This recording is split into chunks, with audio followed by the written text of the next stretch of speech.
Thibaut Delavigne, journaliste et responsable de la Street School pour le magazine streetpress.com.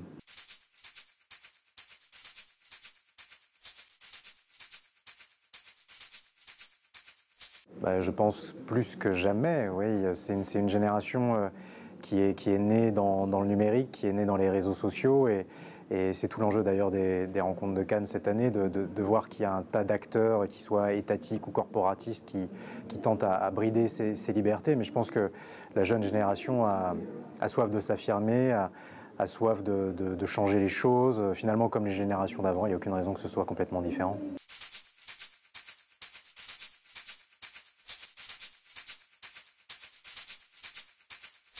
Oui et non. Désolé pour la réponse de Normand, mais évidemment c'est un facteur de libération et donc ça va dans le bon sens parce que ça permet de partager des choses, ça permet de s'informer, ça permet de rester en communication, ça permet dans certains cas de combattre, de se rebeller. Et de l'autre côté, c'est aussi enfermant, c'est aussi des technologies qu'on ne connaît pas, qu'on ne maîtrise pas, à travers lesquelles il n'y a pas beaucoup de transparence, donc on ne sait pas exactement comment ça marche. Et comme l'éducation ne s'empare pas forcément beaucoup de ces sujets-là, eh bien toute cette jeune génération se retrouve un peu livrée à elle-même sans vraiment comprendre ce qui lui arrive. Donc en ce sens, c'est un peu bridant. Et puis nos politiques et les GAFA ne s'empêchent pas d'utiliser ce bridage.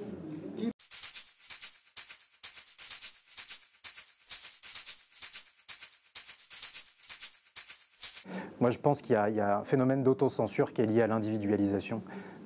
Quand on est notamment sur les réseaux sociaux, on se regarde beaucoup le nombril, on regarde le nombril de ses amis, on critique, on échange, mais finalement on débat assez peu.